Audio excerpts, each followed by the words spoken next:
Police are searching a home right now on the corner of Birchfield Drive and University Parkway. They say they've arrested 3 people in connection with a shooting at the AM/PM on Nob Hill Boulevard just a couple of hours ago. Let me take a step aside here so you can see the scene for yourself. Just this morning, each spot here on Chestnut Avenue was filled with campers. You can still see some of the trash and other objects left behind by the 30 or so people who were staying here. Wide Hollow Creek has overflowed into the surrounding area.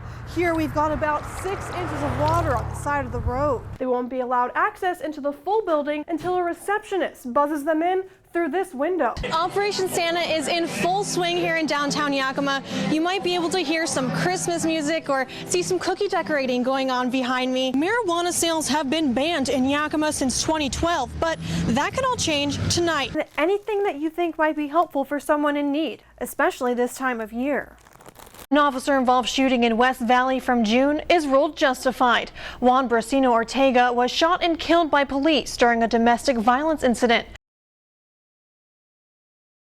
But the wind has been just horrendous, and this is what we've been worried about. High winds and careless campers. Neighbor Sean Deal says it was just a matter of time before a fire would start. And they don't realize that a small spark can cause something like this. Now, 74 acres near Cliffdale are up in flames. Some campgrounds are evacuated and closed. Neighbors like Sean are on standby for evacuations. It's just scary, it really is. The halfway fire started Sunday evening. Crews battling the flames around the clock since it began. The cause is under investigation, but firefighters say it was likely started by people at the Halfway Flat campground.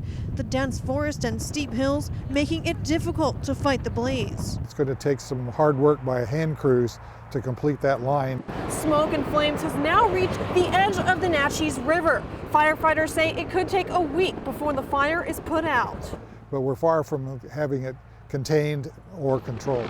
Right now, Boulder Caves, Halfway Flat, and Sawmill Flat campgrounds are closed. Some nearby summer homes are also threatened. And with high winds and hot weather expected later this week, firefighters say neighbors should be on alert. Worst case scenario, it could continue to grow south and come closer to some of the improvements, the camps and some of the cabins to the south of it. A tough task ahead for firefighters trying to keep the flames in check. In Yakima County, Jackie DelPilar, Action News. This shouldn't be growing in the street. That's slippery. Algae and muck coat the street in front of former Yakima Councilwoman Susan Whitman's home. A constant water leak for the past 5 years has turned her block on Inglewood Avenue into a mess. I'm beyond disappointed at this point. It's been so many years. Disappointed that the leak isn't fixed, and no one's claiming responsibility for it either. Whitman worries about long-term damage to the street that will fall on taxpayers to repair. What's going on underneath the structure of the road is, the fire department who uses this road a lot, are they going to drive by and hit a sinkhole? I took some of the same steps that have been a dead end for Whitman. I started by contacting the city.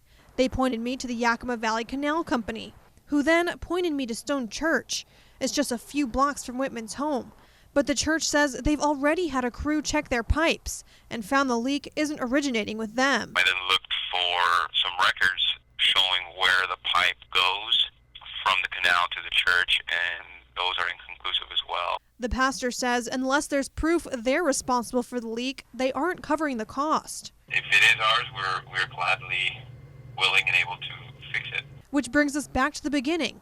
No one claiming fault and no one taking the initiative to fix it. We're at the end of our rope of what can be done with it. And unless someone can find the source, Whitman is stuck with the slime. In Yakima, Jackie DelPilar, Action News. We're old and our fingers don't work as well, and we have a little trouble sometimes getting things together. Want to turn it over? It started as a birthday present for their son. Finding a pedal cart, just like the red Mustang he loved as a kid. Just drove the britches off of that car. Larry and Marilyn Smith found the miniature car online, and another. And soon, the couple decided they'd start fixing up pedal cars as a hobby. So we thought, well, gee, that went nice and smooth, and we found the car, we got it all ready. The Smiths buy car parts online. Local auto body shops help assemble and paint them, and then they add the finishing touches. As we see the different cars evolve, I think you just fall in love with each one of them and hope that whoever gets them will really enjoy them. The Smith's living room, a parking lot for classic pedal cars, but they don't sit here for long. The couple uses their hobby for good, raffling each car off at events and sending the money to Camp Primetime, a camp for children with special needs. They leave that camp with some beautiful memories of time that they spent with their family. The couple learned about Camp Primetime at their first raffle event with the Yakima Police Department. The more they learned about the organization, the more they wanted to help. And to have somebody really take this on as a pet project and to say, you're the organization that we've chosen, makes you feel pretty special. So far, the pedal cars have raised over $5,000 for the camp, making it possible for more children to attend each year. It's just kind of fun to think about how much fun somebody will have someday with these cars, and that the proceeds go to help other children, and that really makes it special. A special hobby for a special cause. In Yakima, Jackie DelPilar, Action News.